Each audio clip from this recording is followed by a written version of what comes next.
couldn't put my finger on it right now. I think it's in the Psalms that says that no man can redeem his brother.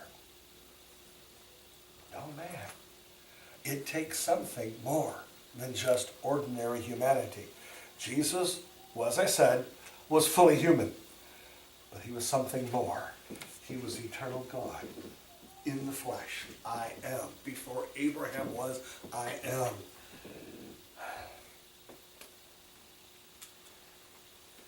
In saying this, Jesus implied that he was God himself.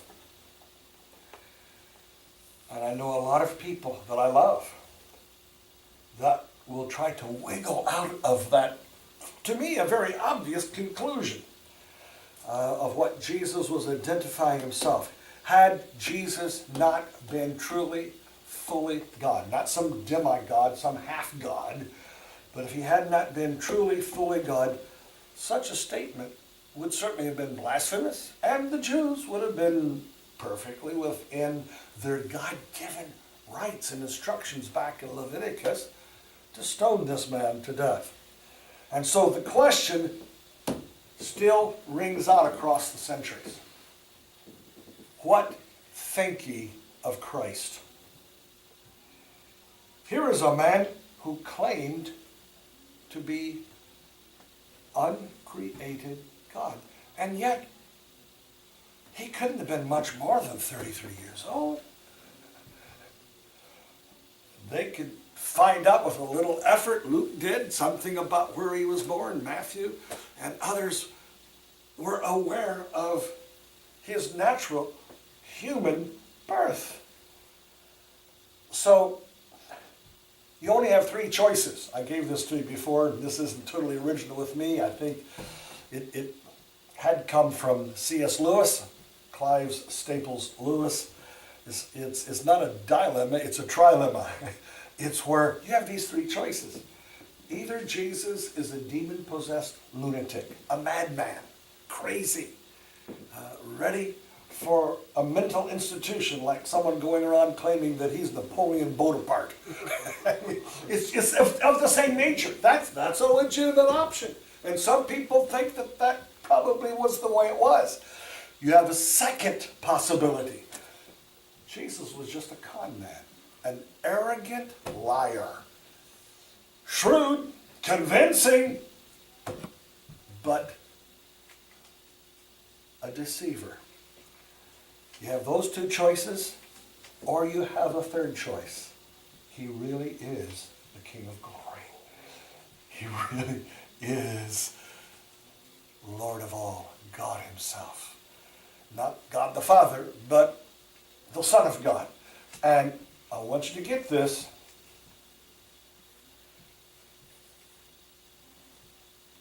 A son who is truly a son has the same attributes as his father. My son, Timothy, out in Colorado, is no less human than I.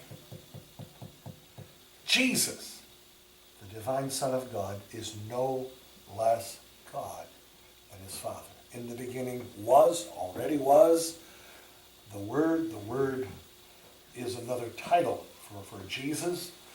We get the English word logic from that, but he's the manifestation of God's wisdom. In the beginning was the Word, and the Word already was with God. The Greek word pros there translated with means facing. And then the third statement there in John 1:1, and the Word already was. I feel like I have legitimately translated that was with the imperfect tense. Already was God. So neutral you can't be. You've got three options. Who is Jesus to you? Who do you believe he is? It's a choice on which your eternal destiny rests. Any question on what we've said here on the eternal? Yes. I saw another translation this weekend in John 1:1. It said, in the beginning was the Word was as God. Okay. I prefer the good old King James. Same here.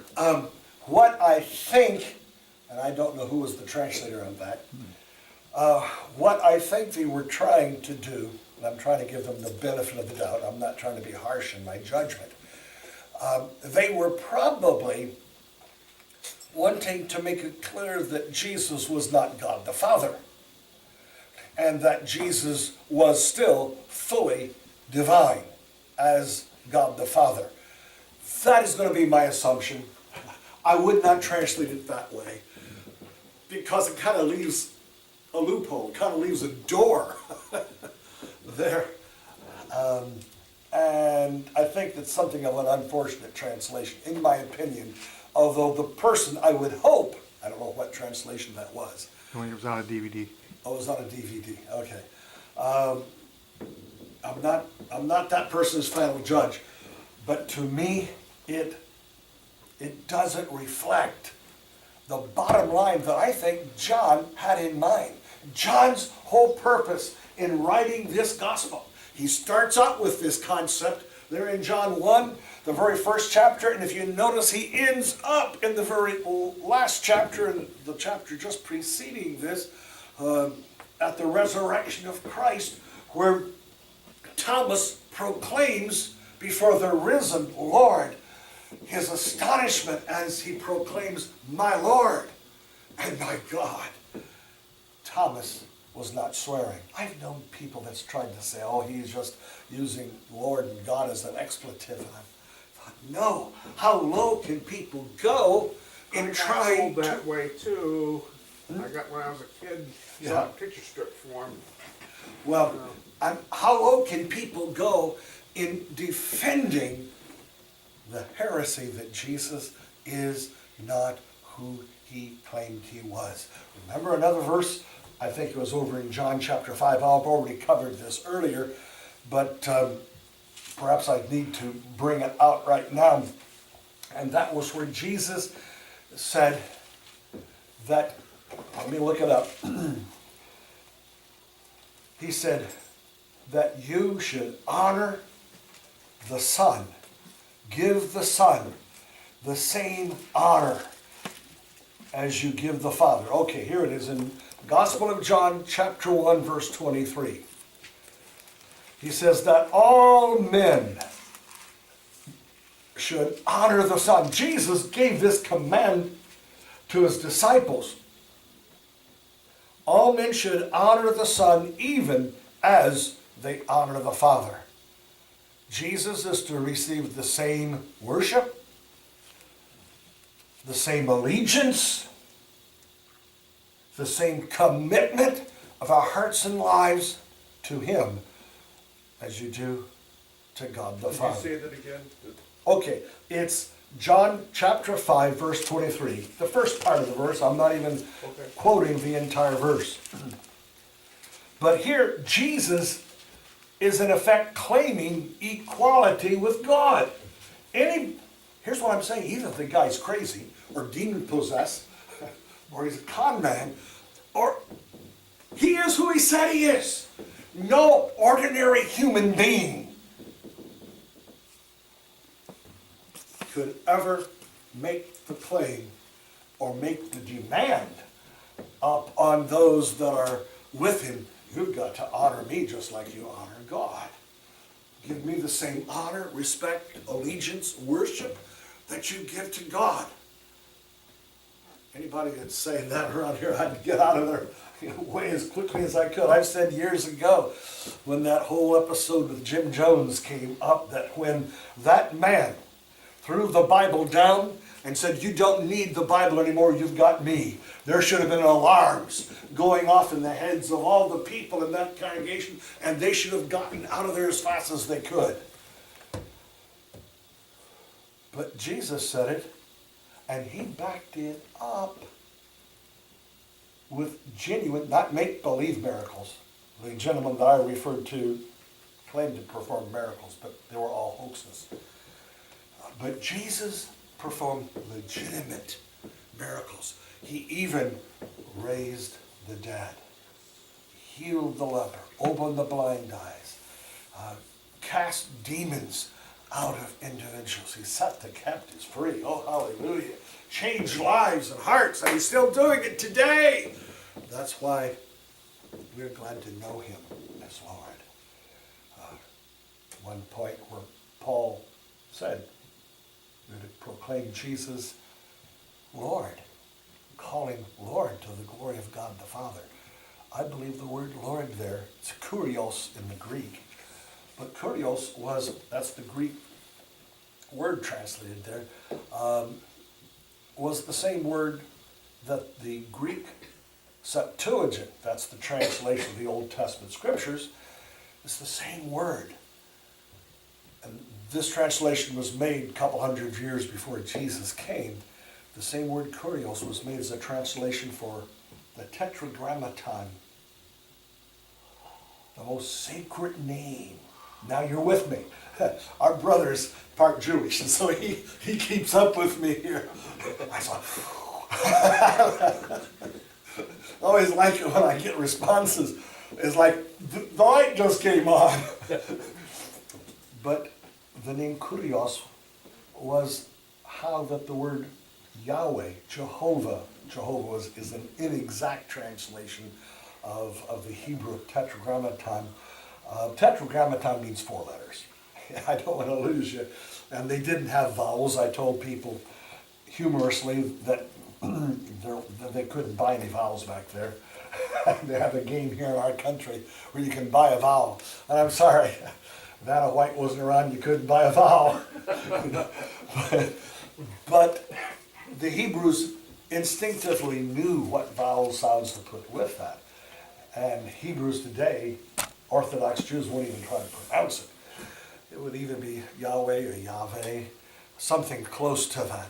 And it isn't how you pronounce it. I know there are, again, cultic groups that make a big to-do over how you pronounce the ancient Hebrew names of God. No, the names of God are not some magical formula that if you just get it right, oh, you can move God. No, as I said earlier, God chose ordinary words to reveal who he was. And Yahweh is a kind of a contractual form of I am that I am. It has the same root in the verb, the Hebrew verb to be. And some even suggest that it has its origin in that part of the verb which is causative, he who causes to be. Well, that's interesting. And I'm not going to quibble over some of those details, but Jesus, and Paul said we are to acknowledge Jesus as Lord in the ultimate spiritual sense, as Jehovah, as Yahweh. Okay. Any other question or comment before we go on to our next point?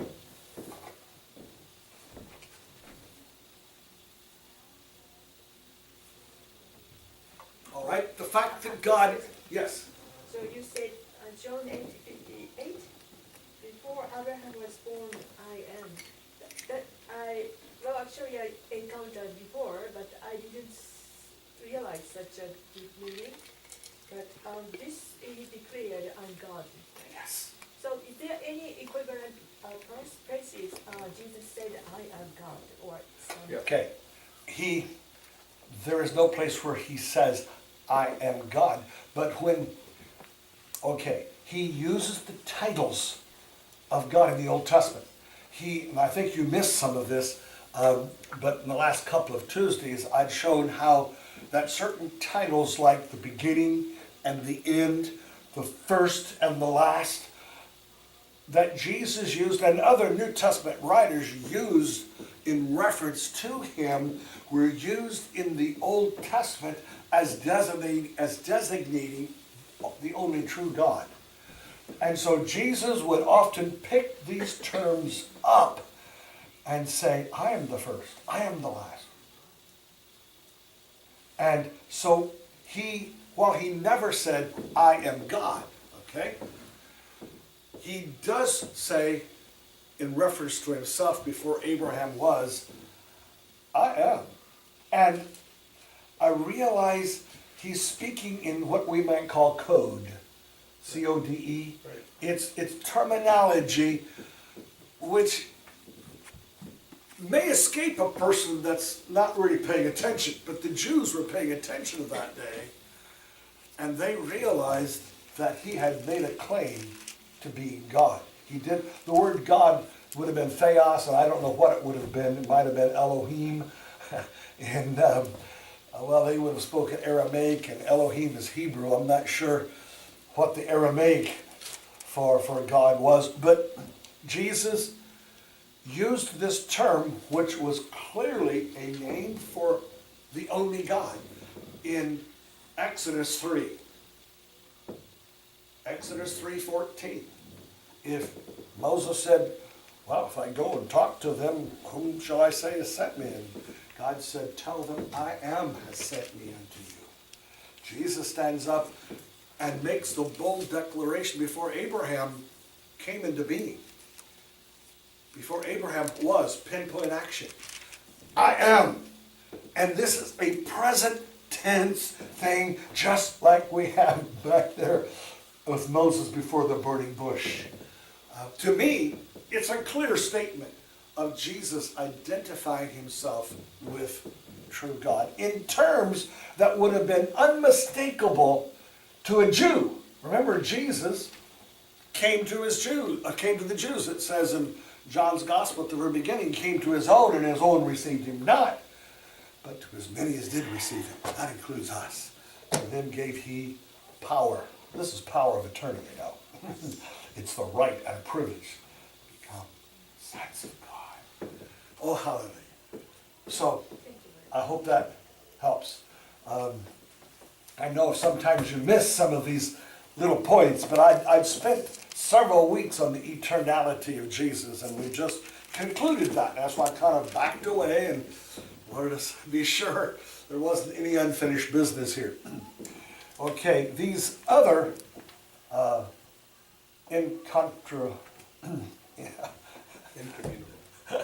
it's a big word, isn't it? These other attributes which only God can possess. Incommunicable attributes. I can say it once in a while. You don't even have to say it. I want you to know it, though. We won't spend as much time on as this one on the eternality of Jesus. The next one on that list, if you will recall, was omnipotent. It means, in reference to God, he is almighty. There is nothing that he wants to do that he can't do. You can't stop God. There's no way. It's like a little mouse standing on the railroad track think he's going to stop this steam locomotive coming down the track at him. No, I think not. But Jesus, after his resurrection, he tells his disciples in Matthew 28, verse 18, all power is given unto me in heaven and in earth. Now, some of the people I've dealt with, I know how they would put their own spin on this. And so I'm taking time, because you may have someone coming to your door, knocking on your door, and I don't really recommend you opening up to the cults. I often have an endeavor to reach them, and if you're mature enough in the Lord, I'm not going to say there's anything wrong with that. But they would like to say, well, the fact that this power is given to Jesus, that means it really wasn't his. Jesus said, all power in heaven and earth is given unto me. And such individuals fail to realize what Jesus prayed for in the real Lord's Prayer. Now, a lot of people call the model prayer given back in the Sermon on the Mount, Our Father which art in heaven, they call that the Lord's Prayer. Well, he taught that prayer to his disciples, but it was really his instructions to them about all the ingredients that would make up a perfect prayer, all those different aspects. It was the prayer the disciples were supposed to pray. But if you want to find the real Lord's Prayer, you turn to John 17. And this is just prior to the crucifixion. And I only want to refer to one verse, verse 5 of John 17. And this is what Jesus is saying. You know, he had told us back in chapter 10 in John's Gospel that we dealt with this Sunday night, I think it was, where Jesus had said, I lay my life down and I can take it up again. I think Brother Tom Coots is the one that raised that one Sunday night. It was confusing to him as a young person too. But he said, I lay my life down and I can take it up again. This promise, Jesus said, I have of my Father. And so he knew he was going to die. And now he's praying to his Father. And now, O Father, this is back in John 17, verse 5, glorify thou me with thine own self, with the glory that I had with thee. When? Do you see that? What does it say there? Before the world was. Oh, now I understand. When Jesus comes and in Matthew 28, verse 18 tells his disciples, all power in heaven and earth is given to me. He is not saying that he'd never had it, that this was something new.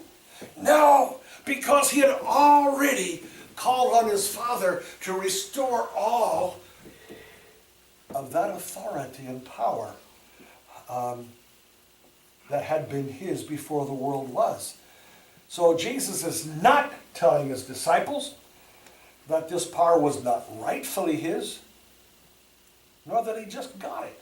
It had been previously his, and he had prayed that the Father would restore that to him.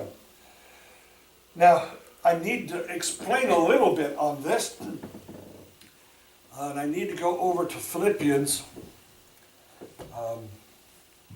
chapter 2, where it speaks about Jesus being originally in the form of God. I think in the Greek, I don't have it in my notes, but I think it's the Greek word morphe, the form of God. And it means more than just an outward form. It means something that bears the connection with the genuine nature of something. And so Jesus, who being in the form of God, thought it not robbery to be equal with God. I'm still in Philippians chapter 2, verse 6. So Jesus didn't think it robbed the Father of anything by being equal with the Father. However, and this refers to his humanity. As such, Jesus didn't think he was robbing God of anything. But it says, but made himself, Jesus, of no reputation.